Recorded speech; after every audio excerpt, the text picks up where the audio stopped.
out. Everybody. What's up, everybody? Welcome back to another episode of Lights Out. I'm your host, Josh. And I'm your host, Austin. And I'm the producer, Daniel. And we're back with another one today. We're going to be taking a look at the Highway 20 disappearances. This is a stretch of highway that runs west or east to west, I should say, from the Idaho state border all the way across Oregon. And since the 70s, there's been a bunch of women and girls who have been marginalized and disappeared and just have vanished across this stretch of highway. And for a long, long time, there was no answers as to what happened to many of these girls. And even today, we still don't know a whole lot. But we do know there was one man that was using this stretch of highway for his hunting grounds. And not just the hunting of deer, but the hunting of humans. And he is just an absolutely despicable individual. His name is John Ackroyd. And so we're going to be covering his story along with many of the victims who have disappeared along Highway 20. But it's just disturbing, and there is so much police incompetence in this. It'll make your head hurt. I think what's always so concerning is with so many women and girls going missing, police are seemingly trying to figure out what's going on, but yet there's just nothing that gets uncovered for a long, long time, and especially holding someone accountable for all these disappearances.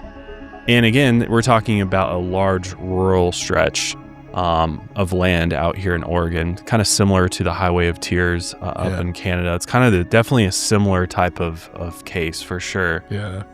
There's also a lot of the victims, they're marginalized, they're vulnerable.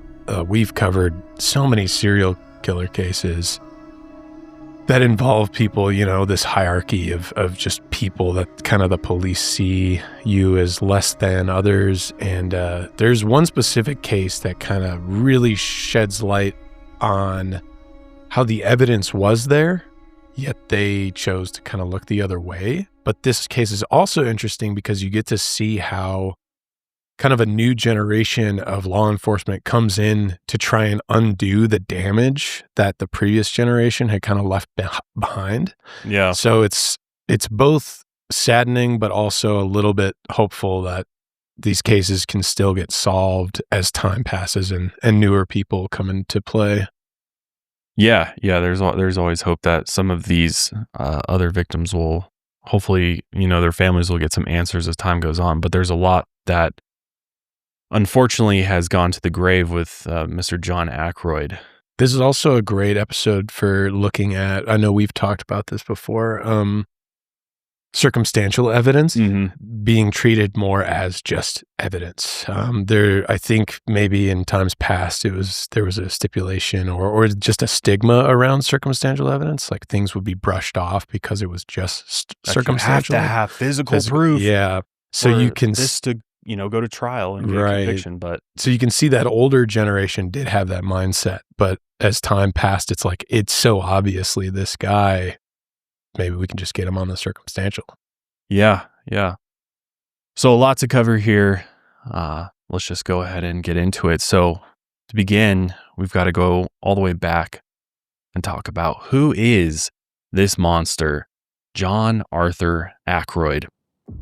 Well, Mr. Ackroyd was born on October 3rd, 1949, and he was raised in Sweet Home, Oregon, a quiet logging town along Highway 20, and he was the only son and middle child of an office worker at the local police department and a maintenance man. John had poor grades in school, and his high school diploma was marked, quote, special education. He was a loner, often bullied and beaten up by his classmates. In his teens, he was accused of felony theft, so he enlisted in the army, where he ended up being stationed in Korea, Thailand, and Germany, and while in the service, he worked as a mechanic. While overseas, he was investigated for selling marijuana and going AWOL at one point. He was also caught trying to steal equipment and supplies. He was also known for a disturbing violent history early on. When John was a young man, his family placed an ad in the local newspaper. They had some Labrador puppies for sale, and John's acquaintance soon discovered a horrifying scene when he visited their property. Warning, this is very disturbing animal abuse. But about 9 of these cute Labrador puppies had been violently hacked to pieces with a machete. John told the acquaintance, "These are my dogs and nobody's going to get them." Later, John would drive out into the woods, shoot squirrels, and cut off their tails. So, here we go. Yeah, we've seen this before, right? With serial killers. The trifecta starting to unfold here. Very disturbing, though. Especially the puppies is just, I don't know what you call that other than evil. Right. What's wrong with you?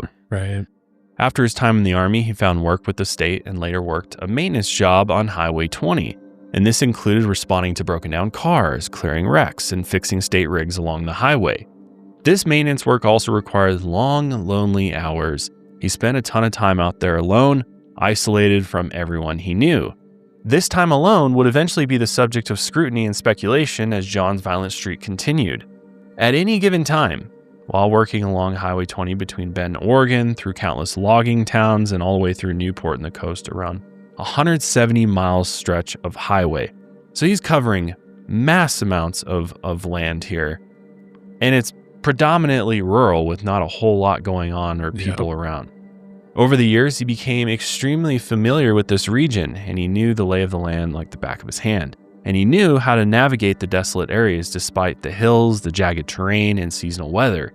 He also knew the flow of the Santiam River, the deep surrounding forest, and the dirt roads that seemingly led nowhere. I mean, if you spend that much time out there, you're going to, it's his office, essentially. Yeah, so all the nooks and crannies. He knows where to hide things if you needed to. Right. In the late spring of 1977, 20-year-old Marlene Gabrielsen traveled with her husband from their home in Lebanon to Sisters, Oregon. Lebanon is along Highway 20, and Sisters is a small town about 80 miles east where they plan to catch the rodeo. Marlene grew up as a member of the Inupiaq people in Alaska, and that's about all we know from her background. Before heading to Sisters, Marlene and her husband had dropped their young daughter off at a friend's so they could spend the night there. And when they arrived, Marlene was underage, but she still drank at the rodeo. And at some point in the night, she became upset with her husband and walked off, saying that she was going home to check on their baby. She asked around for a ride and found a man with a beat-up truck who offered to take her back to Lebanon. The man was 27-year-old John Arthur Ackroyd, originally from Sweet Home, Oregon, about 13 miles southeast of Lebanon. So that night, he drove Marlene west along Highway 20. This stretch bends and twists along some rivers, some dense evergreen forests, and the mountainsides. It's very desolate out there, and for very long stretches along this highway, there is nothing but nature. There are very few landmarks along the way, and there can be miles and miles of highway between towns. Many of these exits between these towns, they just lead to, some trailheads, some logging roads or campgrounds. Some honestly seem to lead nowhere at all. And at night, sections of the highway also become incredibly dark. As Marlene sat in the passenger seat, she noticed the truck's passenger side door had no interior handle or window crank to roll the window down. And at the time, it didn't really faze her, but, hindsight is 20/20, and that should have been a very clear warning sign. She eventually passed out while John took her along the highway, and when she woke up, John was dragging her out of the truck by her ankles. He had stopped the vehicle on an old wagon road with no one nearby, and after dragging Marlene out of the truck, John grabbed a knife out of a coffee can he had stored inside his truck. He then held it to Marlene's throat and told her that she was going to do everything he said. He then proceeded to Marlene, and in a later interview, Marlene described how she felt, saying, quote, "I just wanted to seep into the earth, just take my body and renew, bring new life in. Something that's much happier than I am in this moment." Afterwards, John then headed towards the truck, and Marlene was worried he would abandon her there naked in the middle of the woods. She feared she would die out there at night, so she sweet-talked him into giving her a ride home. And after John agreed to this, He gave her a pair of dirty pants since he had ripped her jeans during the attack. The whole drive home, Marlene did her best to keep John calm, and she knew there was a hunting rifle and a knife in the back seat of his truck. According to Marlene, he then asked her to be his girlfriend. She said yes, but only out of fear. John then dropped her off at her husband's mother's house, and when Marlene made it to the porch, she started pounding on the front door, and John, in his truck, fled as fast as he could. Her husband's mother answered the door and saw that Marlene had bushes and twigs in her hair, and she looked awful. She tried to urge Marlene into the bathtub, but Marlene resisted. She said she had just been and didn't want to wash the evidence off. So she went to the hospital where she requested a sexual assault kit, and only after the forensic exam did she finally take a shower. To police, she described her attacker as a big, burly man who may have worked out in the woods. These things are both true for John. And the sexual assault kit showed vaginal swelling as well as bruising and abrasions on her back and legs. She also gave them her pants, which had been torn during the attack, and her underwear and boots also had appeared to have been cut with a knife. John has since denied the allegations, and he also mentioned that he couldn't have raped Marlene because he struggled with erectile dysfunction. That was his excuse. Despite the overwhelming evidence supporting Marlene's account, police were skeptical of her story. They interviewed her several times, always focusing on very minor inconsistencies, and she had claimed that her bra was torn off, but they noted that her bra straps were not torn in the evidence. Then they had her take a polygraph, and a sergeant concluded she was not telling the truth. No further explanation was ever given. Reportedly, John had passed his polygraph test regarding the incident after only answering 4 questions. And according to John, one of the deputies later told him not to worry and that the case would probably not go to court. This is despicable. Isn't that disgusting? Horrible. Of course, he passes his polygraph. Yeah. They're like, we don't believe you. Right. To Marlene. It's just... They scrutinize every single tiny detail on her end, but only ask him 4 questions about it. And yeah, it didn't go to court. The police ended up ignoring the case entirely, and John's charges were dropped. After this, Marlene became extremely disillusioned with the police force and the local justice system, and I can't blame her. She always thought they were paid to protect and care about victims, and she said, quote, "They made me feel like a smelly, drunken native, so I just shrank." After the attack and the failure of police to pursue her attacker, Marlene persevered the best she could, but for years, she continued to feel angry and guilty, especially since she knew that if law enforcement had believed her original story, the following acts of violence committed by John Ackroyd might have been avoided. I know she has, if you watch some of the documentaries out there, she just has this extreme guilt on her shoulders. But really, it's, in my opinion, not her fault. I think it's the police's fault here. Yeah, they had the opportunity to shut this down before he even got started. Right. And I think, and for all we know, this could have been that turning point in John's mind of, oh, look at how the police treated me. They just allowed me to get away with rape. Right. Awesome. I'm going to go do this a whole bunch more because nobody gives a shit and they're going to take my side clearly. Yep. And so, yeah, the authorities carry a huge amount of responsibility with this. And I agree. It's, and it only gets worse from here. Yep. You know something I didn't have to do this weekend? What's that? Go to the liquor store and try to pick out some wine for my family that I had over. I have no idea what I'm doing when it comes to wine. I barely even know the difference between red and white other than the fact they're different colors. And they taste a little different. Yep, that's fair. But I don't really know much about it. And anytime I've gone to the store to look for wine, I'm just walking around aimlessly. And the clerks are always kind of like looking at me all weird. They're like, what is this guy doing? Yeah. Are you lost, You sir? look like a gazelle in a field. Yeah, You have I'm no like idea. looking at this, and I'm like picking up the $9.99 bottle, and he's like, no, put that down. Yeah. Let me show you something else. Well, I don't have to do that anymore because I use Naked Wines to provide all the wine for my household, and I love it. It has really changed the game for how I shop for wine, and I get all of the best wine from across the country from independent winemakers with a truly unique story behind it, and you can just tell the quality is so much better than what I was finding at my local liquor store, and it just takes the thinking out of it. I don't have to think. Naked Wines thinks for me. I just tell them kind of what I want, what the people I'm having over want, and then they just send me a beautiful box of wine. It's amazing. I cracked open one last week. Akiyoshi.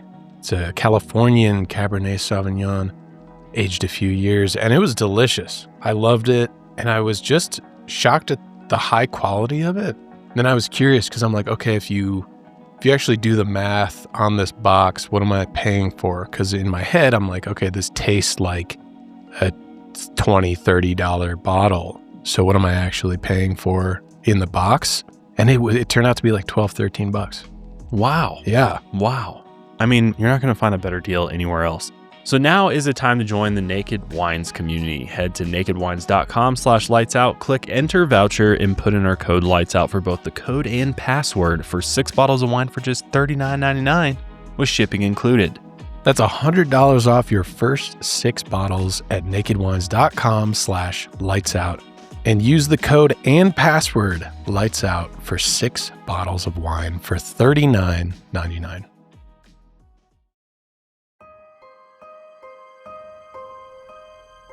Marlene is the only known survivor who was attacked by John, and the only consequence he ever suffered was a beating by Marlene's husband shortly after the attack, and that was it. Marlene later returned to Alaska to live with the Inupiaq people. She later returned to Oregon, but she still struggled with the attack and the knowledge that if law enforcement had believed her story, they could have prevented what happened to the other victims. And in a recent interview, she said, quote, "I figured it was because I was nothing. I wasn't going to amount to anything. I was brown and I was ugly, so you're not going to amount to anything. Don't think you are. I think that's why I cowered so much back then." She also acknowledges the power she has as the only surviving victim of John Ackroyd. She said, quote, "There's a reason why I'm here, and I guess I'm not that ugly, I'm not worthless. I'm Inupiaq. I'm a strong woman." Hell yeah, you are. Yeah.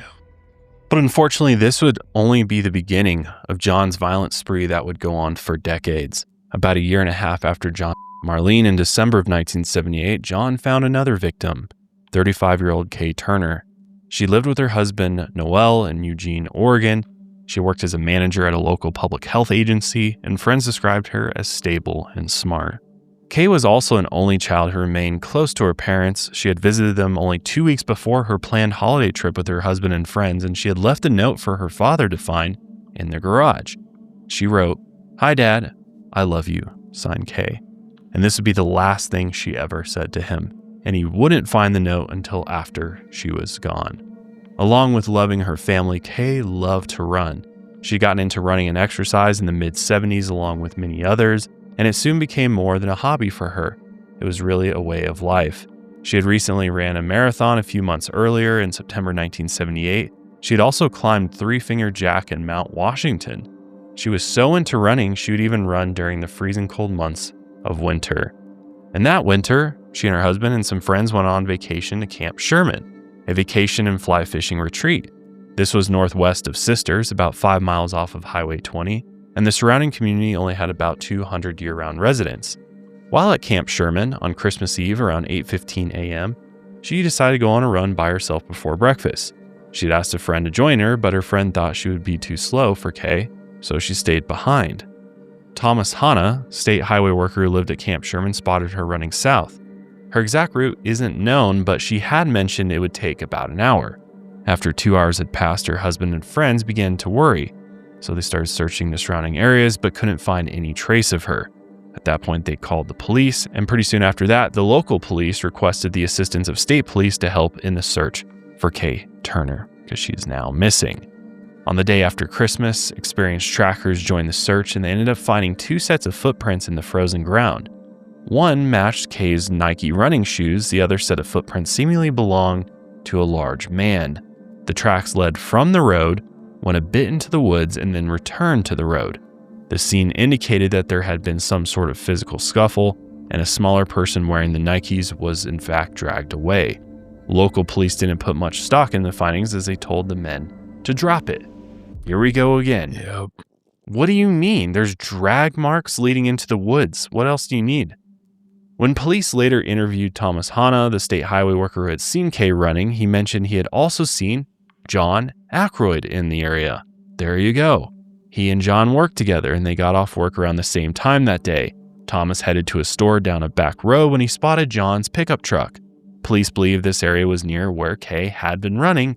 A couple of high school boys had even seen John in the area as well. So you got multiple witnesses here. Yeah. So the police at least are like, okay, maybe we should talk to John. So the police, in fact, bring John in for questioning on January 11th, 1979. And at the time, he wasn't a suspect, only a person of interest. John admitted to being in the area and, in fact, seeing Kaye jogging on the road. He claimed he was only out there because a friend of his wanted to go deer hunting. According to police, John was a known outdoorsman, huntsman. I mean, he basically lived outside, it seemed like. He seemed to be well-versed in tracking and shooting, and in hindsight, he might have used this knowledge to pursue his victims as well. Again, not just a hunter of animals, but a hunter of humans as well. The friend in question was Roger Dale Beck. Roger had asked John to go deer hunting because he didn't have his own rifle, and he needed some venison for his family. According to John, he had gotten off his overnight shift at around 6:45 a.m. at Santiam Junction, just west of Camp Sherman, along Highway 20. He claimed he drove west along Highway 20 away from Camp Sherman to help a motorist who was having trouble on the side of the road. He then turned around and made his way east toward Camp Sherman to check the area for deer, and this is when he spotted Kaye running on the road. He then realized he was low on gas, so he headed to a gas station about 10 miles away. When he turned around and returned to the area, he spotted Kaye again. His version of events for this day would change throughout the years. In one version, he claimed that he stopped and talked to her briefly after almost hitting a dog with his truck. He thought he might have hit Kaye also, so he stopped and asked her. After she said she was okay, they both exchanged a Merry Christmas. And according to John, he drove off and headed to Sisters, where he met up with his friend, Roger. He picked up Roger and they continued to look for deer. In another interview with John in 1992, he claimed that he did discharge his rifle once and shot a doe, quote, right between the eyes. He then dressed it and threw it in his truck before heading back to Roger's. Definitely not just a little detail to leave out there. Right. And how do you all of a sudden, you don't mention that the first time around. Why wouldn't you say that in your first story rather than your second story? Yeah. And isn't like inconsistency in stories like one of the biggest red flags when police are interviewing suspects? And then the fact that, okay, we have eyewitnesses seeing him right there where she had gone missing, multiple eyewitnesses. Then he later confesses to speaking to the victim. And then he also confesses to discharging his weapon. Yeah. I mean, this is like the circumstantial evidence here where it's like, oh, well, technically we don't have anything physical yet, but oh my God. Couldn't they? Yeah, it's like, it all lines up. The search for Kaye continued, and again, John was only a person of interest and still not a suspect. Early on in the investigation, the police first suspected Kaye's husband, Noel, as the perpetrator. Allegedly, Kaye had been having extramarital affairs with two other men, and police suspected that this was enough of a motive for Noel to be the perpetrator. Within a week after Kaye's disappearance, police had discovered documents in her desk at work. They indicated that in the previous 6 weeks, she had spent 2 extended weekends away with 2 other men. Both men were also married. So not only was Noel a suspect, but the other 2 men and their 2 wives also had potential motives to want to harm Kaye. But the problem was, Noel was genuinely not aware of her affairs before she disappeared. And imagine your wife disappears and you find out she's having affairs, like how hard that would all be. So you wouldn't have had a motive. Plus, several friends at Camp Sherman gave him an alibi that morning. Unfortunately, police were convinced he was their guy, still. And they spent much of their initial time and resources investigating Noel when they should have been looking at John. When it's like, how much more obvious can we be that it's possibly John? Yeah. How many other people happen to see her out there that day? John. Right. It's like, God. Not Noel. We have no eyewitnesses seeing Noel out there. It's believed by retired investigators of the case that if police had done a more thorough search of Kaye's alleged running route, they would have discovered her remains. Unfortunately, they were far too focused on her husband to allocate the necessary resources to the search. And this is more like modern investigators or retired investigators in hindsight commenting on this case. This isn't just Josh and I's opinion on this. This is actual, like, legitimately professional investigators' opinions on this case, where it's like, yeah, just go off the side of the running route a little bit for, the duration of the run, and you'll likely find her body. Yeah. They say like 100 yards off of the road or something. Yeah, yep. They should have done a search and they didn't. Did you know there's a free app and website where you can search and compare high-quality in-network doctors and click instantly to book an appointment? Well, that app and website is called ZocDoc, and Austin and I are big fans. Huge fans. I just found a new PCP through there. Did you finally find one? Yeah, I switched it around because I didn't want to go back to the other guy I was with, and found a guy with great reviews. That's amazing. You can read real patient reviews. You can actually search for all sorts of different medical professionals, dentists, doctors. I think they've got psychiatrists. They've got every type of medical professional. I found my new dentist that I'm going to see tomorrow through ZocDoc, and I was blown away. It was the best dentist I've ever been to. And thanks to ZocDoc, I got an appointment like that, and I'm in the dentist getting my teeth checked out, and I'm hoping for a good report. You can also score same-day appointments through ZocDoc, typically within just 24 to 72 hours of booking, but sometimes you can get same-day appointments. You can filter it by your insurance. It's just the best way to go. I mean, there's no other service you really need to be using to find a medical professional. Just use ZocDoc. So stop putting off those doctor's appointments and go to ZocDoc.com/lightsout to find and instantly book a top-rated doctor today. That's ZocDoc.com/lightsout. ZocDoc.com/lightsout.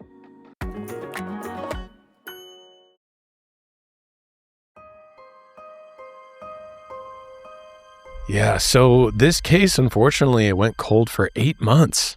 And who ended up finding the body? Is fucking nuts. Yeah, no other than John Ackroyd. He found the body. John had walked into the Camp Sherman store one day, and John was very familiar with this store, and he had visited it many times before. One time, the shopkeeper, Christine Weston, saw John fondling himself while looking at an explicit magazine, and Christine went to find her husband for help, but by the time they returned, John was gone. So not only did they know him, they knew he was kind of a creep. And on a late summer day in 1979, he returned to that exact same store and told the shopkeeper he had found a body in the woods.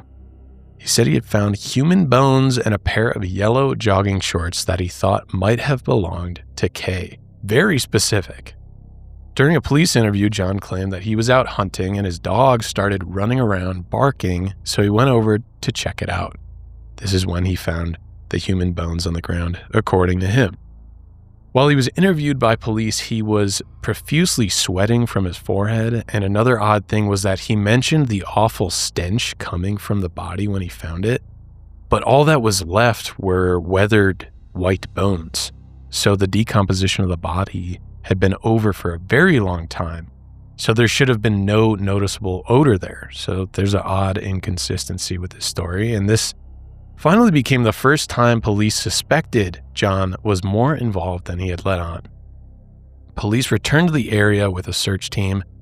They found a Timex watch, which, remember this Timex watch because this would later become crucial evidence. And investigators noticed that something had knocked the stem out of the watch and stopped it on exactly December 24th, 9:27 a.m. Investigators also found the lower jawbone, some clothing, and blonde hair made into a bird's nest up in a tree. What was odd is that John suspected he had come across obvious human bones, but this wouldn't necessarily have been obvious because much of the body had been scattered by animals and destroyed by the elements. There weren't even that many body parts there, and much of the bones belonged to animals. Plus, any given hunter most likely would have overlooked the scrap pieces of clothing. Most hunters would just consider this debris in the forest and nothing more. So somehow, John had suspected that these scattered bones and scraps of jogging shorts had belonged to Kaye. So this made police finally suspicious, and he became their prime suspect in this case. So police asked him to take a polygraph and he agreed, but he ended up failing that test. And when interrogated by police, John denied everything. The only thing he would admit to was coming across the body and how he had encountered her on the day she went missing. During the polygraph test, though, one of the questions was if he had ever touched Kaye. Very specific. He said no, but the polygraph detected that this was a lie. Again, as most of us know, but just a friendly reminder, polygraph tests they're inadmissible in court. Yeah. So when police confronted him about this failed answer, he then changed his answer to yes. He had touched Kaye. But he clarified that he only touched her in February earlier that year when he had first seen her lying in the snow. So she was already dead. He changed his story completely and then admitted to actually finding the body only 2 months after Kaye had disappeared. So what the hell? This is completely ridiculous. And then he gave a detailed description of the body's condition when he allegedly first found it. And he noted that her eyes were gone and animals had been chewing on the body. He also noted that her throat had been slashed and there was a large hole in one breast, similar to an exit wound of a large caliber firearm. He said he didn't report finding the body initially because he feared he would be suspected of killing her. Yeah. Obviously, John requested a lawyer before the interrogation could go any further. Unfortunately, investigators believed they had no solid physical evidence to pursue John, but they were convinced that he was involved in Kaye's death. The original investigation into Kaye's disappearance has been heavily scrutinized in hindsight. If police had allocated necessary resources towards this search and found her remains sooner, they could have possibly found the bullet, which could have been matched to John's firearm. They also would have had clearer tracks and more forensic evidence from the body before total decomposition. This circumstantial evidence implicating John still wasn't enough for police to arrest him at the time, and the investigation stagnated. John just got to go back to his normal life, continuing to work at Santiam Junction and roaming the stretch of Highway 20.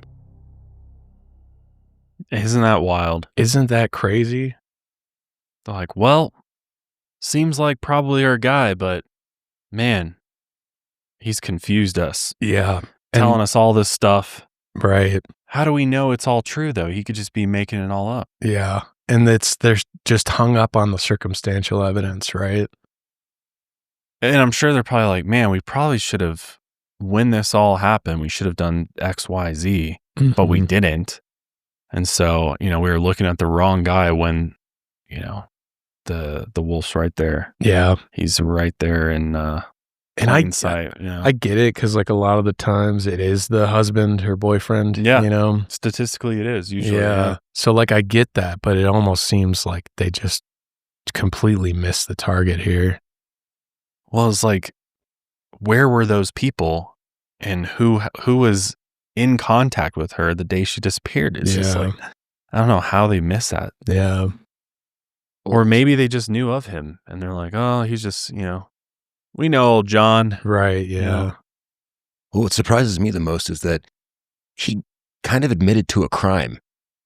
Yeah. He admitted to abuse of a corpse. Like he admitted that he touched a corpse. Touched a corpse. Why wasn't he immediately charged on that or investigated on that at the very least? It's a great question. It's ridiculous. Yeah, I don't know. My guess is it had to do with the timing of everything and,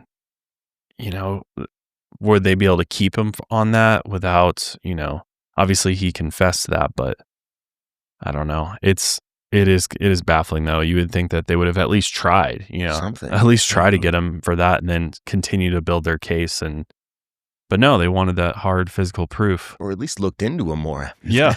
Or watch him, surveil him. It's like, you've known where the body is for the past couple months. Yeah. Oh, we should keep an eye on you. Right. Totally. Surveillance would have been an easy They should have just kept dunk. an eye on him. Yeah. And then watch what he does. Easy slam dunk. Yeah. Because again, I think it's like, you have to remember the time period. There's like no technology. There's no internet. There's no cell towers to ping. There's no like digital evidence. So no footprint. you have to do good old fashioned surveillance. Yeah. One of these cops should have been out there who he didn't know, watching him and just kind of keeping tabs on where he was. Yeah. Because I bet you probably would have caught him doing something. But I agree. Didn't happen. Because over an entire decade passed, Kaye's case had gone cold again, and John got married and continued living his life. By then, witnesses had moved away and many of the original investigators had also retired. In 1990, John was suddenly back on the radar when his stepdaughter, 13-year-old Rachanda Pickle, went missing.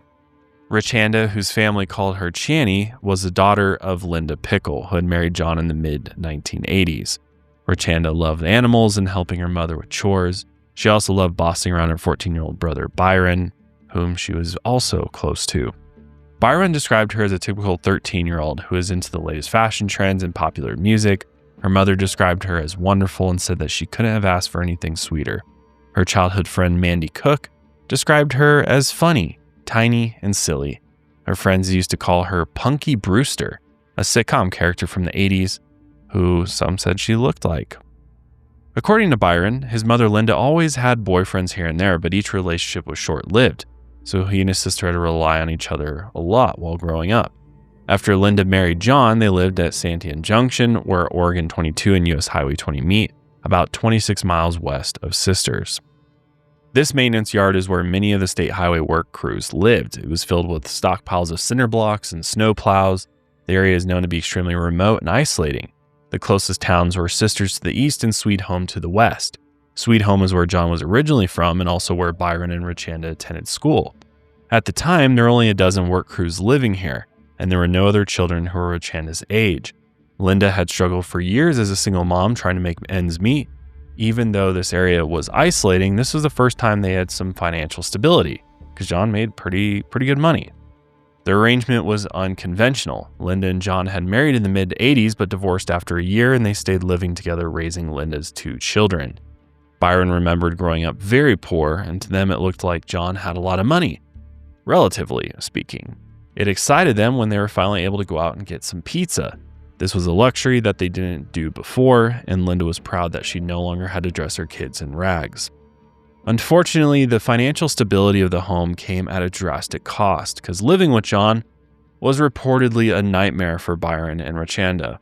Behind closed doors, John was often violent, even though someone who knew him claimed he was a relatively calm man. One day, Rachanda showed up to school with her hair in a mess, and a friend asked her what had happened, and she said that John had ripped a chunk of her hair out. Another day, she showed up with a black eye, and she told a friend that John had hit her. Many days, she often didn't want school to end because that meant she had to go back home to John. When her mother, Linda, was later asked about John's relationship with her children, after a long pause, she said, quote, "Very good. We went fishing." What? Yeah, this woman's in major denial. Mm-hmm. In a 1990 police interview, John admitted to spanking Rachanda with a homemade paddle because a clock fell off a shelf. He also claimed that it was Linda who wanted him to discipline the kids since he, quote, spanked harder. But he told police that he didn't lose his temper at home and that he was calm 98% of the time. All right. Sure, dude. But this isn't what other family members reported. When John got angry, Linda sometimes saw her husband's eyes change, and in a fit of rage, he once said that he wanted to kill someone. According to Byron, John was often violent, and it was just straight up scary. He once beat Rachanda so hard that Linda screamed for him to stop. Byron and Rachanda both knew that what they had experienced at home wasn't what other kids experienced. From early on, their plan was to hold out until they're 18 or just old enough to get out of the home. By the end of the school year in 1990, Byron and Rachanda had convinced their mother, Linda, that they should spend part of the summer with their biological father. So they went to Medford, where their father, Stephen Pickle, lived, and they barely knew him, but they figured it was better than living with John in Santiam Junction. It didn't take long for Stephen to question his children about the abuse. He sat both Byron and Rachanda down on the couch. Family rumors had spread that Rachanda had been sexually abused by an extended family member and a man with whom Linda had been with before John. Both Byron and his sister confirmed that the rumors were true. Stephen was livid, and he said he would get an attorney to strip Linda of her custody of her kids since the abuse happened under her care and she didn't do anything about it. Later, Byron and Rachanda tried to join a game of hide and seek with some kids in the neighborhood, and Stephen was so paranoid that he thought the game was an excuse for the young boys and girls to have sex. So he demanded that they come back inside, and after the confrontation, Rachanda demanded to go home, to her mother. An uncle ended up driving her back home, and the image of Rachanda getting into the back of her uncle's Chevy Blazer became ingrained in Byron's head because this would be the last time he would ever see her. Her uncle stopped at a family gathering in Sweet Home, and from there, Rachanda would head back to Santiam Junction, but she didn't want to go alone. She tried to convince her cousin Jennifer to come with her and spend the night, and Jennifer said she couldn't, but Rachanda insisted that she didn't want to go by herself. Unfortunately, there was nothing Jennifer could do. Two of Rachanda's classmates, who were also sisters, their names were Mandy and Michelle, they had also been molested in their home for years, and they had begun to notice familiar signs of sexual abuse in Rachanda long before that summer where she disappeared. She had become depressed, was tired all the time, stopped caring about her appearance as much, and as time went on, she also struggled with self-harm. Rachanda eventually told Michelle that she had sought out help from the school counselor, and she told her friend that she was being sexually abused at home. She often never wanted to go home, and she always asked her friends to spend the night. Although Michelle and Mandy's parents almost never let anyone have a sleepover, they eventually relented, and Rachanda was allowed to sleep over for a full weekend. Linda picked her up on that Sunday, but Rachanda hid in a closet. When her mother tried to get her to leave, she threw a fit. She was terrified of returning home. This is clearly a child who lives in an abusive home. A couple of weeks later, Michelle and Mandy had some older friends write a note and forge their mother's name. The note said that Rachanda would go home with them instead, and they snuck Rachanda from school and into their home through one of the windows. They hid her there for as long as they could, but she was eventually discovered and returned home. No matter what she did, the adults in Rachanda's life just failed to protect her. It's unclear to what extent the sexual abuse was known during the initial investigation into John, but when John was later asked by police in a 2010 interview if he had sexually assaulted Rachanda, he said, quote, "I can see the point of you asking my sexual activity, like if I hide sex, and maybe not getting enough from Linda, and Channy's getting developed, try a little bit of fresh stuff here. That's sick, but I know there's people out there do that all the time, and I know some of them." According to Linda, her mother, she had never voiced any concerns about abuse. I'm not sure if I believe that, although many of the people who were close to Rachanda were highly suspicious of sexual abuse in the home. And when Rachanda returned to her home in the Santiam Junction that summer, her biological father had called her mother, threatening to get the authorities involved with the previous allegations of sexual abuse by a former boyfriend of Linda's and an extended family member. Linda then told John about the threats, and soon after, Rachanda went missing. On July 10th, 1990, Rachanda was reportedly left at home alone. Her brother was still with their biological father, and her parents were at work. John got off of work early that day and returned home, finding Rachanda alone on the couch watching TV. According to him, he asked if she wanted to go for a ride. He claimed that he wanted to go take pictures of deer. Has he ever done this before? Does anybody really do this? Right. When this was later explained to family members, they were like, yeah, that doesn't fucking make any sense whatsoever. John had never done something like that before. Rachanda declined the invitation because she had to do her chores. That day, John made sure to drive around with his camera so that other highway workers would see him so he could establish an alibi. By the time he returned in the afternoon, he claimed that Rachanda was gone. Later that day, he picked up Linda from work, and when she got home, she noticed her daughter wasn't there. By 5 p.m., she started to get worried. John claimed he didn't know where she was, and when Byron urged him to call the police, John claimed that they had to wait 24 hours to notify police of a missing person, which is just the biggest load of bullshit that gets repeated over and over again. I wonder why that myth even got started. Because I think there was a period where they would do that for like runaways type of thing, but I don't think that's ever been like a law per se, right? Like an actual rule. You have to wait 24 hours. I know it just sounds like an excuse in a lot of these cases. Oh, your daughter's just a runaway. Maybe wait a little bit longer. She might come home, right? Yeah, like it stems from that.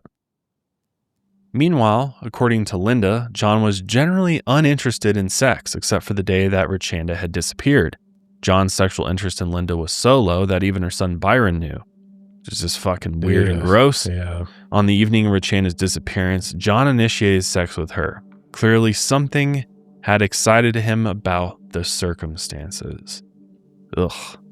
Eventually, Linda did end up calling the police the next day, and when she was talking to the dispatcher thought it was pretty odd that she hadn't reported her daughter missing before.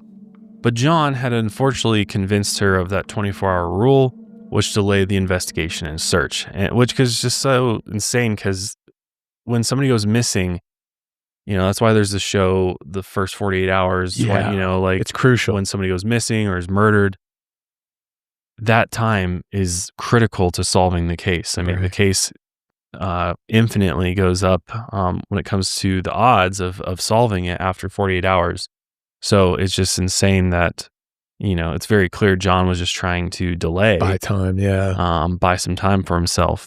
But a search of the family home by the authorities had uncovered nothing of use. There was no sign of a break-in or a struggle. None of Rachanda's personal belongings were missing, which led detectives to believe that if she did leave on her own, she hadn't planned on being gone very long. But Linda knew that Rachanda was good at leaving notes if she was heading out. So something wasn't adding up. Once a larger search was initiated, 100 searchers from 6 different county law enforcement agencies, including Lane County, spent the whole day searching for Rachanda in the Hoodoo Ski area and Big Lakes area. This included searches from the air, but unfortunately, they still came up with nothing. Investigators then went to John and questioned him since he was the last one to see Rachanda alive, and he was also alone with her. They noticed he was urgently painting the tailgate of his truck, but they didn't know why. So why not get some forensics out and start taking samples here? Why is he doing that? Throughout the interviews, investigators noticed that his responses were inappropriate. He called Rachanda pretty and noticed how she had, quote, developed. He couldn't even remember her birthday, but he remembered her bra size and her weight. God. Come on. And it didn't stop there. Searchers found a pair of pants that were initially thought to be Rachanda's. An investigator then noticed that John appeared to get an erection when he was shown the piece of clothing. They also noticed a wet spot develop in the zipper region of his pants. Jesus. Oh, good God. It was also discovered that on the day Rachanda went missing, John left work early without permission, claiming the snowplow repair parts hadn't arrived. But his supervisors claimed there was plenty of other work to keep him busy that day. Oddly enough, John would later give detailed theories on what happened to his stepdaughter in a police interview. He speculated that she'd been taken by surprise by someone who found her in the home, alone, and vulnerable. God, Which dude. is what happened. Yeah. But he's He's fucking John. He's almost confessing, right? Yes, yeah. But he's just not explicitly confessing. Oh, God. So let's take a listen to an interview clip with John from 1990 talking about Rachanda's disappearance. It's a little bit hard to understand because, again, it's 1990 and these guys... It's on tape recorder. These guys have probably the lowest quality tape recorder you could buy. Yeah. Resources are tight out there. Mm-hmm. But here you go. Shani was a very pretty young girl. And there is sexual perverts out there. I know it, you know it, everybody knows it. And they could have seen the opportunity to grab a pretty girl. And, they might have come up and asked the parents' home if they needed help. Shani does not lie. She would even answer the door if somebody knocked on the door without even thinking. She just opened the door and talked to him. They could have asked if, the parents at home or anybody else's home. She would have told them no. It's in a weird way, he's like trying to almost throw them off, but at another point, he's like giving them so much detailed information. It's just weird. And these interviews are hours and hours long, by the way.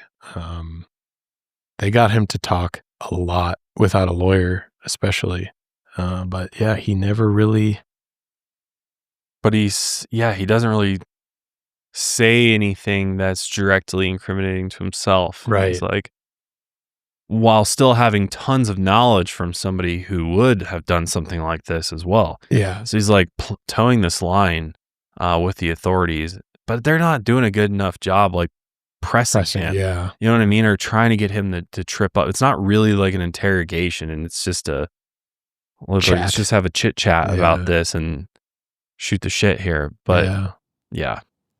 In a July 13th, 1990 police interview with John, he said, quote, "An undesirable character would see a chance that there's a nice looking girl that is getting developed, take a chance and see nobody else is around and just walk right out to the car with her, because 87 pounds is nothing for somebody to carry. And you know, a little girl like that, what fight is she going to put up?" Ugh. That is just borderline confession right there. Yeah. And like, why even theorize this? Yeah, why go deeply? this far? Yeah. Yeah, it makes no sense. And remember that he specifically says her weight, 87 pounds. Because her weight, him knowing her weight will come up a little bit later. That's pretty damning. He also mentioned that he thought she was threatened with a knife, hit over the head with a blunt object, kidnapped, and killed. And this level of detail in his theory was extremely suspicious, but he still denied any involvement. Investigators still had no physical evidence tying John to the disappearance, and at the time, it was generally believed that without a body, it would be incredibly difficult to convince a jury of murder. I think those times passed. Yes, they have passed. But yeah, they did used to view it this way, that they needed more physical evidence to convince a jury. Although you could just play these tapes, you could just show the circumstantial evidence, you probably would have gotten a conviction here with John. When investigators mentioned how odd it was that John was now involved with the disappearances of two people, he said he had a knack for being in the wrong place at the wrong time, because that's exactly what it is. Over the next several weeks, searchers continued to scour the area surrounding the Santiam Junction, and there was still no sign of Rachanda. The members of the search task force invited John to join them in the search, hoping that he would accidentally reveal information about her location, and they could tell that he liked being involved in the investigation, and he ended up saying that maybe a log had been placed over her body to conceal her.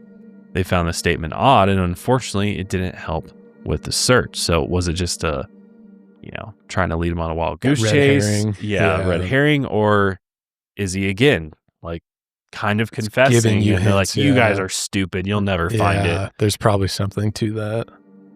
Investigators figured that John might have learned from his previous mistakes with Kaye Turner, like how to hide a body better.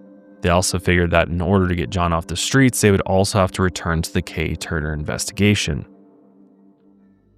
And meanwhile, like always, John just kept living his life, but not without difficulties this time around. He and Linda split up, and many of his coworkers at Santiam Junction became more concerned about him. They felt unsafe near him, especially his female coworkers, knowing that the investigations were ongoing, and many were convinced he was involved in the murders and disappearances.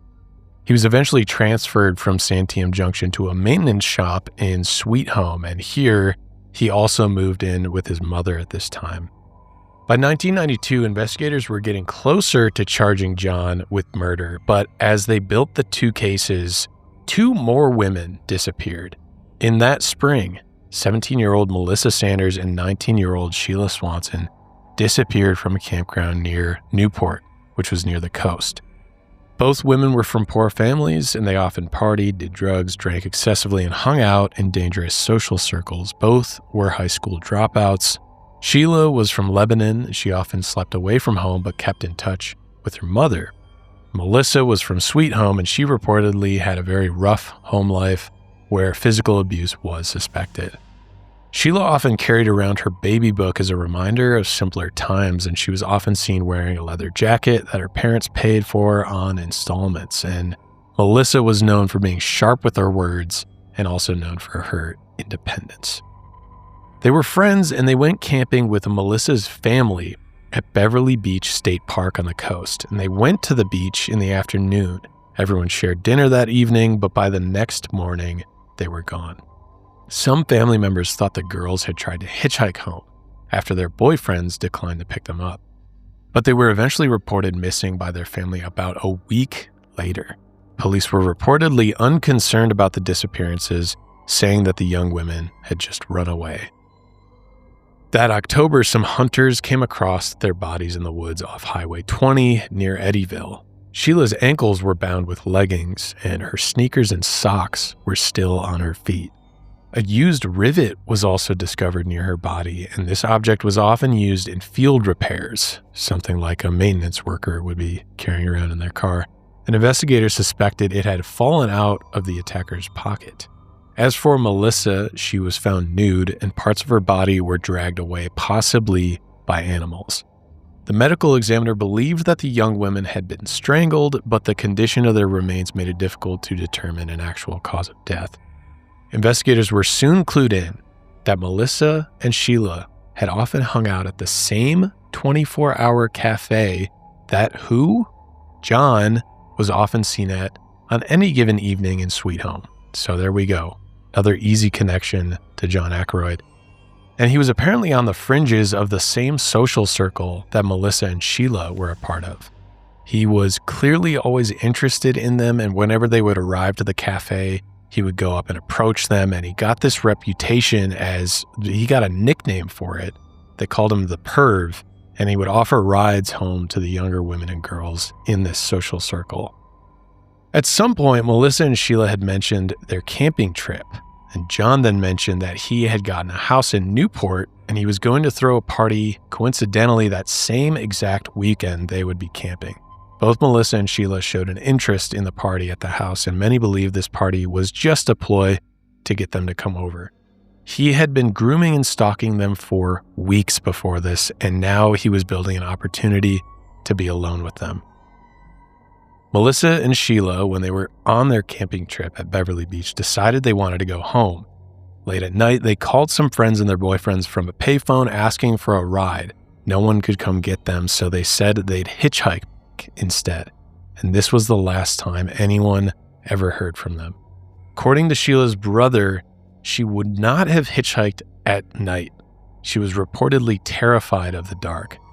After the disappearances of these two young women, both of their families didn't really show much concern, and Sheila's mother hung up missing posters around town, but she still had not contacted police. As for Melissa's father, he eventually contacted the police and later the FBI, but there was very little media coverage on their disappearances, and the police did not assemble any search parties. Investigators soon made a shocking discovery. John rarely interacted with his coworkers in Sweet Home, although one night that spring, he had surprised two of his coworkers at the maintenance yard where he worked. They were there on a special shift, and John probably wasn't expecting them to be there. And earlier that night, maintenance specialist Marvin Laurent and another coworker noticed that John's truck was still parked outside and his work rig wasn't there, and that meant he was somewhere on the road unusually late. Marvin recalled it being around 9:30 p.m. that day when he saw John return with dried blood all over his hands and arms. When Marvin asked him what happened, John explained that he had hit a deer and decided to dress the deer before coming back. Then he threw the carcass to the side of the road. It makes no sense. And in another version of John's story, he dressed the deer for somebody else. The stories that he was saying just didn't make much sense to his coworker Marvin. Most people who hit a deer in the middle of the night, you kind of just drag it to the side of the road and leave it. I know some people do take deer carcasses with them, but why is John the one dressing this deer carcass in the middle of the night, possibly for somebody else? A lot of this just doesn't add up. But although the circumstance was odd, none of the maintenance crew thought too much of it because that story had gotten around in that maintenance crew. But when news of the two missing girls from Newport Beach reached the maintenance crew later that fall, it became much more obvious of what was actually going on. Marvin and the other worker then voiced their concerns to their superior. Meanwhile, John's name had already come up in the investigation multiple times, and officers had already connected John to the two missing girls through their social circle.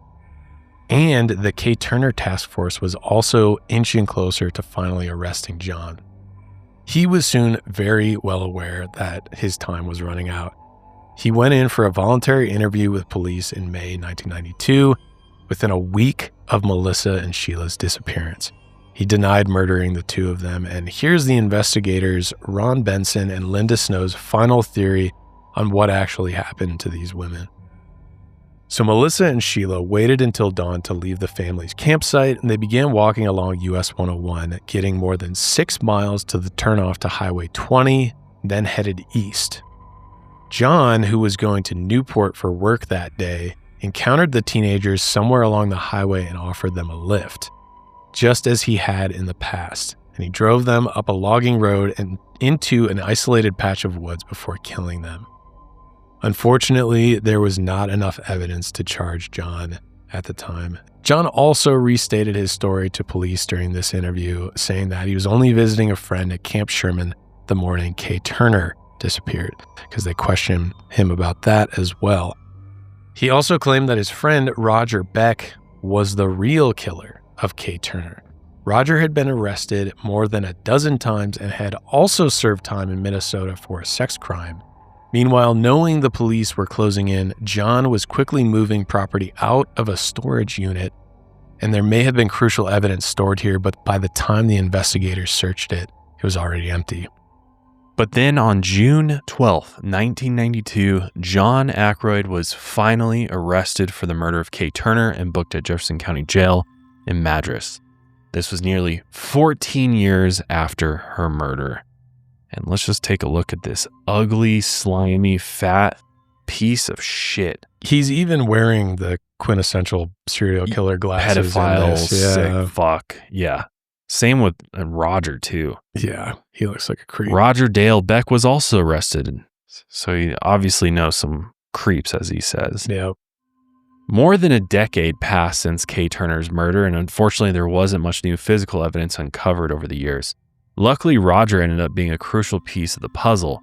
Initially, he had been an alibi witness, and he was a close friend of John's. According to Bill Hanlon, the district attorney of Jefferson County, they didn't really think Roger was one of the main suspects at the time of the original investigation. But after interviewing Roger's sister, she told them that she had picked up Roger from a bar a few times. He had been too drunk to drive home. Roger was crying and made some statements about he and John had killed someone. Another witness also claimed that Roger had been going around bragging about the murder. And another witness had overheard John and Roger talking about going up to the mountain together to get their story straight. Roger's ex-wife, Pam Ramirez, had originally provided an alibi for John and Roger, but she later became a crucial eyewitness. She had a long history with both of the men. When she was 12, John tattooed his initials on her arm, and when she was 14, she married Roger. In 1985, she divorced Roger and moved to California. Investigators later met her in California for an interview, and she admitted that she couldn't remember much, but she knew she had covered for them. She said, "I lied like hell back then." She had seen John and Roger covered in blood after they returned from a supposed hunting trip, and she was also asked to burn the clothes and boots. They also did not have a deer after the supposed hunting trip. Not long after, the men said that they had mistaken Kaye for a deer and shot her. Over time, the story changed, and Roger eventually admitted to Kaye before they killed her. Pam did not go to the police because she had been terrified of Roger during their marriage. He even threatened Pam with the same fate as Kaye Turner if she ever said anything, so she kept it quiet for all those years. According to John, when he was originally arrested, police offered him a deal. They said he would only serve 20 years if he confessed to Kaye's murder, but he refused. John was charged with 2 counts of aggravated murder and 3 counts of murder in the death of Kaye Jean Turner. His trial began in August of 1993, and he rarely showed any emotion during the proceedings, and he did not testify. Roger Dale Beck was also charged with the exact same charges, and his trial would follow John's. Kaye's mother attended John's trial, but unfortunately her father had already passed away by this time, and although the prosecution had little physical evidence, they had plenty of circumstantial evidence. As for the physical evidence they had a few human bones, what was left of Kaye's clothing, and if you remember, they had her Timex watch. This watch had been used so Kaye could time her running, and the prosecution hoped this could prove the date and time she was murdered. This would then coincide with when John admitted to stopping and speaking with her, as he admitted before. They brought in a Timex engineer to testify, and he proposed that the stem had gotten pulled out during a physical altercation. As for the bones, only 2 bones in the original collection were identified as human. These were the jawbone and the skull. which were found separate from each other. The skull hadn't been found until 1980, when a hunter stumbled across it about a half-mile away from the other set of her remains. Physical evidence had been taken to a U.S. Fish and Wildlife lab in southern Oregon for analysis, and the lab determined that the clothing fabric was cut rather than torn, and her panties and shorts had been cut off of her.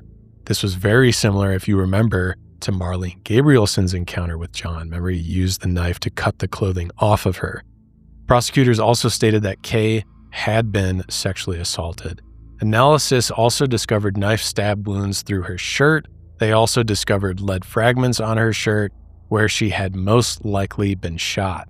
So they did scrounge up some physical evidence for this trial. Her cause of death, though, couldn't have been determined from her skeletal remains, but the specific damage to her clothing suggested that she had been stabbed and shot to death. Prosecutors pointed out that John had made a previous statement in a police interview that this was how Kaye had possibly died. Because, like we know in a lot of these interviews, he's very specific, but he denies his own involvement. They argued that the odds of him guessing that's how she died were quote-unquote astronomical. As for the defense, they tried to claim that John was, quote, simple-minded, and that he had become confused by police during his various interviews with them, which is why he constantly contradicted himself. All right, whatever. Okay. His lawyer claimed he had encountered a different runner entirely that morning, and John had confused the two because of the following reports of Kaye's disappearance. A woman named Jane Morris would testify during this trial, and she had also been running that day. She also had a frightening encounter with a man on a different road near Camp Sherman. She had been working as a waitress at Black Butte Lodge that summer, and she lived in the Camp Sherman area. One day, she was riding her bike on the road to Camp Sherman from Highway 20, and she noticed a pickup truck just off the road, and she noticed a man shuffling things around inside the truck. He then went to the back of his truck and came out with a handgun. The man then aimed the gun and yelled at her to stop, but instead she pedaled her bike as fast as she could. She weaved back and forth, hoping to dodge any potential bullet. Luckily, the man never fired the weapon, but still, Jane stopped at a store and reported what happened. So the police did have a record of this incident. During John's trial, Jane confirmed that the man who had aimed the gun at her was John Ackroyd. Throughout the trial, the prosecution could not reveal any physical evidence that connected John specifically to the murder, but the jury heard countless tapes of voluntary interviews he had given police. After his stepdaughter Rachanda's disappearance, if you remember that, the prosecution then pointed out several different lies and contradictions throughout these interviews. He could never keep his story straight. By the end of the trial, the prosecution had convinced the jury, and after only 4 hours of deliberation, they found John guilty on all counts. 2 counts of aggravated murder and 3 counts of murder. He was then sentenced to life in prison.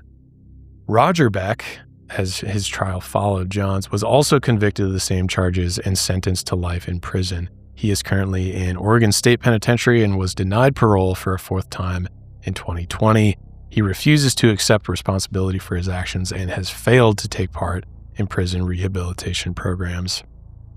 After the trial, if you remember Kaye's husband, Noel, who was the original suspect in the case, he said, quote, "I feel like justice has been served, but it's not like the total weight is off your back. I mean, maybe it's just going to be there. I think the good guys won and kind of restored my faith in the system, that it does work." By 2010, John had been in prison for about 2 decades, and he would soon be eligible for parole in a few years. Up until then, he had only been tried for Kaye Turner's murder. Linn County District Attorney Doug Martini wanted to ensure that John would stay in prison for the rest of his life, as did everybody else in the community. There was a resounding agreement that if John were to be let free, he would kill again. I think we can all agree that was, for the best that he stay in prison, because this guy would 1000% kill again. Right. Detective Mike Harmon continued to work on Rachanda Pickle's case, which was still open at the time. There was still no physical evidence connecting John to the murder, and they unfortunately never discovered her body. Here's Sheriff Tim Mueller in 2013 talking about how important it is to find Rachanda's body. The one thing that I think would finish this is if information comes out to where we could locate Rachanda and give her the respect that she deserves to have, even in death. So that report was kind of following up on a discovery that was made of a skull of a young female that had originally been found in 1996, about 50 miles from Rachanda's home. But scientists from Pennsylvania State University could not extract DNA evidence from the bone. Rumors also spread that Rachanda was still alive somewhere using a pseudonym, but these rumors have never been substantiated. Some of the new information they had discovered was that Rachanda had mentioned sexual abuse by John to her friends. A Forest Service ranger also reported seeing John on the day in question in a snow park near Santum Junction. This conflicted with his previously established alibi. At one point, about 2 years after Rachanda went missing, John had driven Rachanda's cousin, Jennifer, out to the wilderness and said to her that you could easily kill someone and hide a body out there. Another, it's like, man. Jesus, man. It's almost like, those cases where they want to confess, but they just don't. But it's like always, you're like almost there. Well, it's like, why not now? Yeah. That's what's so weird is like you would think now that you're caught. Yeah, at this rate. And maybe he thought he could get out. He must have thought he was like going to outsmart this. He's like, they don't have enough to get me. Right. But another day after Rachanda's disappearance, there was a head-on collision involving two cars on Highway 20. A Honda car had hit a semi-truck. Inside was a young woman who was immediately killed. The semi-truck then blocked the road so that the tow trucks couldn't get it out. They needed a specific piece of highway equipment. So John showed up to the scene and helped another man remove the body from the Honda. The man noticed how John oddly mentioned how light the woman was when he moved her body from the vehicle. So a deceased individual in this vehicle, John's commenting on her weight. Yep. Fucking bizarre. Yeah. He even mentioned that she weighed the same amount as his stepdaughter, Rachanda. Ugh. I wonder what this other person was thinking when he's saying, what are you talking about, man? What is going on here? Detective Harmon interviewed John in prison on November 20th, 2012, but he said very little about the incidents and maintained his innocence, which is crazy. In 2012, a grand jury heard testimony from 17 witnesses, mostly people who knew Rachanda and John. John was then indicted on a single count of murder over 2 decades after Rachanda's disappearance. And ultimately, John took a plea deal. The details of this deal initially remained a secret, but they were unsealed in 2017 at the request of the Oregonian. In fall 2013, according to the unsealed court records, John agreed not to seek parole and to decline release even if he became eligible in exchange for a no-contest plea in his stepdaughter's death.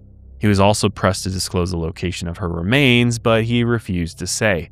Just like, now it's just like, he's, fuck you, doing all this in spite of all of you. You're never going to know. I hold all the answers. Rachanda's brother Byron was consulted on the plea deal, and he was the only family member who showed up to represent Rachanda. Good on him, then. Yeah, seriously. Although conflicted, he ultimately understood how important it was to keep John in prison for the rest of his life, and he said, quote, "I'm not going to gamble this guy getting away with it." During the following hearing, John Ackroyd pled no contest to the murder of Rachanda, meaning he did not admit guilt, but knew the evidence against him would result in a conviction. This meant that John would not get out of prison, but it was agreed that his plea would be sealed. And this is uncommon for plea deals, but it might have been a creative way to guarantee a plea agreement for a case that lacked physical evidence. The plea deal was sealed, and a gag order was placed on the case. But in December of 2016, this filthy piece of shit John Ackroyd died alone in his prison cell from heart disease because he was stuffing his fucking face with honey buns and chips for 20 years. Because this fucker was still getting paid by the state $3,624 a month from his pension plan. That makes no sense. Well, there needs to be a stipulation where if you're a convicted murderer, the state no longer... Stop. You are fired. That's it. All your no benefits pension. Gone. Yeah. Makes no sense that is what was happening. So he was, that's a lot of money to just be in prison with.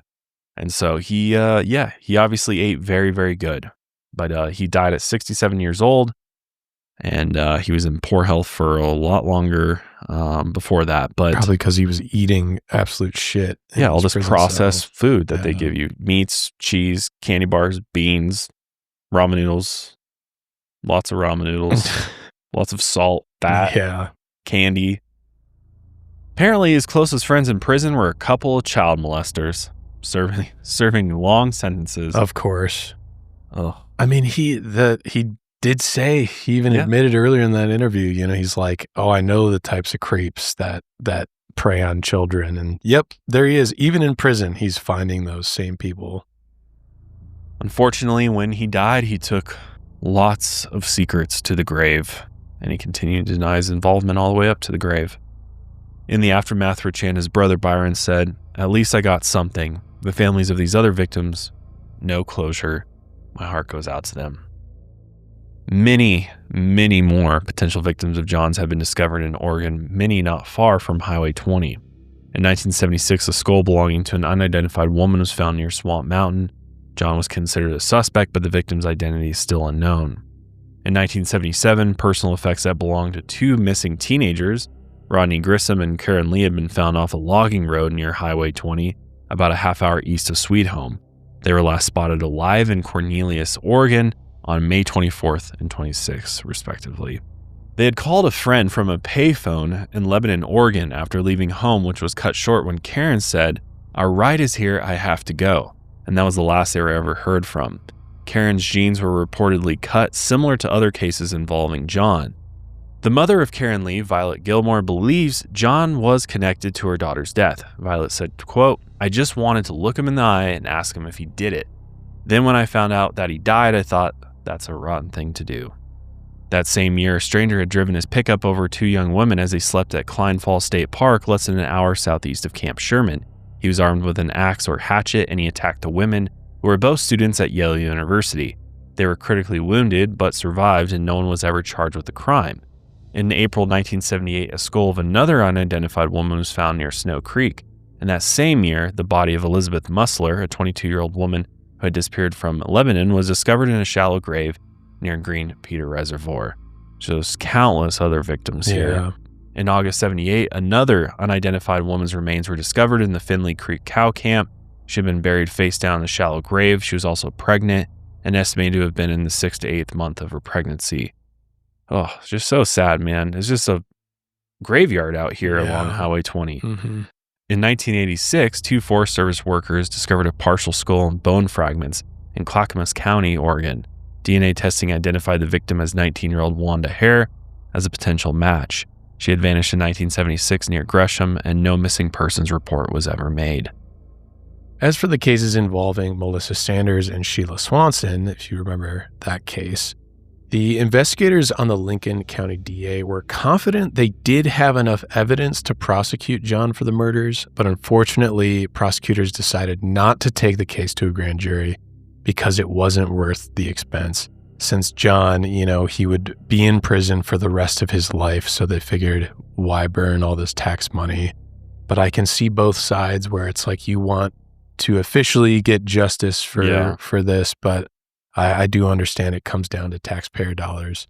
John, while he was alive, had been open to talking about other cases with police, but he constantly refused to talk about Melissa and Sheila, which is odd because we know his other cases that he was guilty of, he was open to talking about. But for whatever reason, I think it was because he was already in prison and he maybe still saw that he could get out on parole, that he just didn't want to dig a hole any further. In the meantime, unfortunately, Melissa's mother passed away, while her father, Richard Sanders, actually kept a jewelry box to remind her by.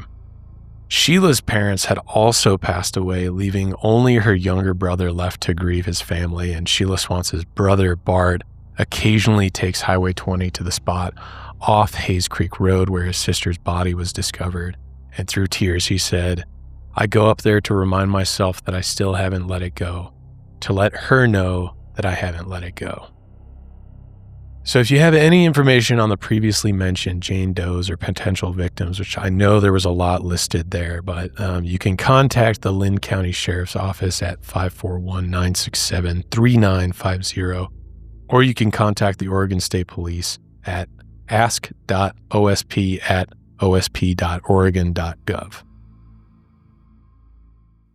Yeah, I'm sure they'll continue to find remains in this area. It seems like John just wreaked havoc for decades. Yeah. I'm also wondering too, knowing that, he and Roger had found each other, if there were maybe some other men Yeah, who in that circle that Totally. they knew, just like it seems like there's a really disturbing, seedy underground circle here in this area. And that maybe John was kind of the ringleader of, and Yeah. he taught some other people how to do it. And yeah, it's crazy that it's just such a large stretch of time and very little was done to try to mitigate it, or stop it by just making it a priority, right? Right. And so it just kind of drug on for a long, long time till they finally were like, oh shit, it was John all along? Jesus, what are we doing? Yeah, and I know hindsight is always 20/20, but man, going back through this all, it's just like, it's so obvious that it was him from the get-go. Also, shout out the Oregonian for this one. Yeah, they did a great job. They did a deep dive into this, all these cases connected to John and the Highway 20 disappearances. So yeah, shouts out to the Oregonian. I'm just so tired of law enforcement not doing anything when women and children go missing. Like, what the hell are we doing? Yeah. I mean, even today, it still happens. People, marginalized women, indigenous women are continually, counted out and not taken seriously. And it's just, I'm so tired of it, man. Same. We see it so often here with a lot of the cases that we cover. It's like, why are you getting into law enforcement if you're not going to try to, and I know it's not all of them. It's, majority of law enforcement out there is in it for the right reasons, but I think there's just a structural issue with the framework of it that stems back from the very beginning. It needs a complete overhaul. And more women in law enforcement too. Straight you know up, what I mean? yeah. Like, just straight up, more women in law enforcement would be beneficial, I think, across the board. Yeah. Because I think there are a lot of statistics too that show that female officers can reduce like violent incidents with people, just like for beat cops and whatnot. I think they also just have a higher capacity for empathizing as well. Yeah. I think the one good thing that could come out of this is that as technology continues to advance and DNA testing technology advances and genealogy, that at least some of these victims' family members may eventually find out what happened. To some extent, so a lot of them have nothing whatsoever. So to provide them with even hey, it's confirmed, they were murdered and they were found, doesn't necessarily provide all the closure one needs, but it's something. It's answers to at least one of the most important questions. I agree. So I think we'll continue, and that's how we'll see, a lot of these serial killer cases from the 70s and 80s. I think as time goes on, we'll start seeing more and more unidentified victims finally identified after years and years and years. Yeah. I also, I just appreciate at least all the journalism that went into this case too, because I don't think we could scrutinize the police as much if we didn't really get that deep. I mean, like, I went through a bunch of the police interviews, and that was like, holy crap, what a job that is. But all the investigative work from the journalists. There's one specific journalist that I really want to point out. I believe her name is Noelle Crombie, but I want to double check that. But this was like kind of her passion project. And I think the Oregonian did this huge series on it as well, which has, a ton of views. 38 million views on it. That's crazy. Yeah. I've never even seen that for a...